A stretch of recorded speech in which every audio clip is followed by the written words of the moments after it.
was looking through Steam one day when I happened to stumble upon Aloft. I then showed it to my friends and partner, and the common response was, "It looks pretty amazing." That was all it took for little old me to purchase this game for me and my girlfriend, and boy, I did not regret spending a single cent. To make this video more comprehensive, I'll split it up into chapters, so if you're interested in a specific part, be sure to skip to your heart's content. Atmosphere and soundtrack. The sole reason this game spoke to me like water on a hot summer day was the atmosphere. I have no doubt that the intro sequence helped you understand it better, but to put it into words is difficult. Whenever I play Aloft, I feel a sense of relief, as if I'm swinging in a hammock with not a worry in my heart. Much of the emotional connection to the atmosphere of Aloft is due to its soundtrack. Soaring through the night sky towards floating islands, accompanied by such zenful soundtrack, does something to you. Makes you want to be a better man. Damn. Maybe I should call my grandparents. Knowing I have the ability to start soaring at any moment in time adds a massive sense of security. Although mostly this game is very peaceful with not a lot of combat, we'll get to that, the paraglider undeniably calms my soul. It's the same as owning curtains and living in the middle of the woods. Yes, most certainly nobody is looking at you, but the thought still lingers. However, with curtains, in this case the paraglider, you feel safe. Moreover, while on the topic of safety, during the day, of course, the color of the trees and other greenery shine bright, but at night it doesn't become eerie, it becomes rather mystical. The specific hue of blue, brightness and contrast used creates this feeling of wanting to ponder a magical orb. Jokes aside, it seriously puts you at ease. Every time I launch this game, I subconsciously applaud the great work of the devs. Way to go. The gameplay loop. In the most basic terms, the gameplay loop develops. At the base level, you fly around islands, solving puzzles, harvesting rare materials to bring back home, or healing islands through planting seeds and curing corruption, or through destroying the mushroom-ridden islands. Let's start with the combat element, shall we? As I previously mentioned, Aloft is a mostly peaceful game, but where this peace ends is with the fungi. They have taken over islands, and we will not stand for it. So we bring our trusty weapons and we bring the attack to them, destroying the weird flower organism, and finish off the attack of the mushrooms by destroying the pole flower organism. I don't get it. Well, whatever. Yippee! The island is cleared and we got some sweet materials from that. If you're not fighting mushroom men, then among other activities is herding goats, sheep and alpacas, all of which I am a very proud owner of.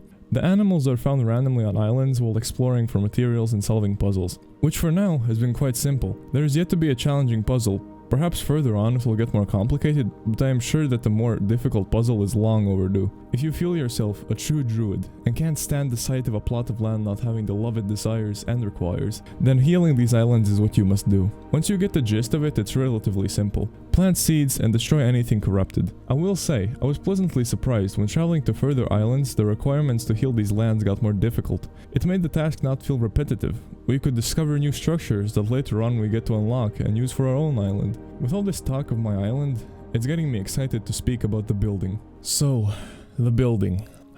My forte. Where do I even begin? How do we pilot an island? Some of you may be asking this question, not quite understanding how this could even be possible in a fantasy setting. No fear, Mr. Pimer is here to explain. It's quite simple, Buster. First, we must locate an island that suits our tastes. Hop on the newly found land and place a helm from the golden age of piracy. Add a rudder and some sails, of course, and we're off. Quite simple, Buster.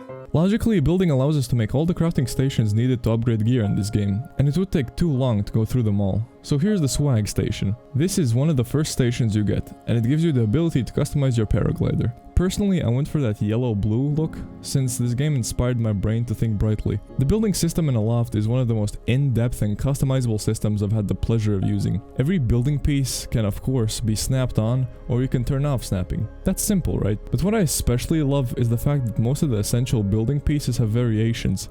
Different designs for windows, slimmer doorways, circular doorways, like 12 different stair types for all the different design situations, and so much more. One more thing I love is the pillars. You can have logs or stonewood pillars that go as long as you need them. Which may sound minuscule, but check out how much depth that adds when I put a pillar to the edge of my house. I also used it to explain some elevation miscalculations on my part. It seems like I'm only having miscalculations this week. With all these small extra parts, I'm able to add layers of depth to this house. I mean, look at the roof. And now, it gives that layer needed to finish off the building. Now, what about the interior? Luckily enough, Aloft has this nice system of being able to get crafting recipes from sketching the structure in our book. This way, because of exploration, we're able to get all kinds of nice decorations. Like this table setup. this couch, a nice leafy rug, and to top it all off, some nice atmospheric lamps which just pop at night. I am so proud of this little house. The final review. So, is Aloft worth it? 1000% yes. If you love games like Stardew Valley, or I would even say Terraria, then Aloft is for you. It offers a peace of mind that no other game can, because of a beautifully blended atmosphere and soundtrack.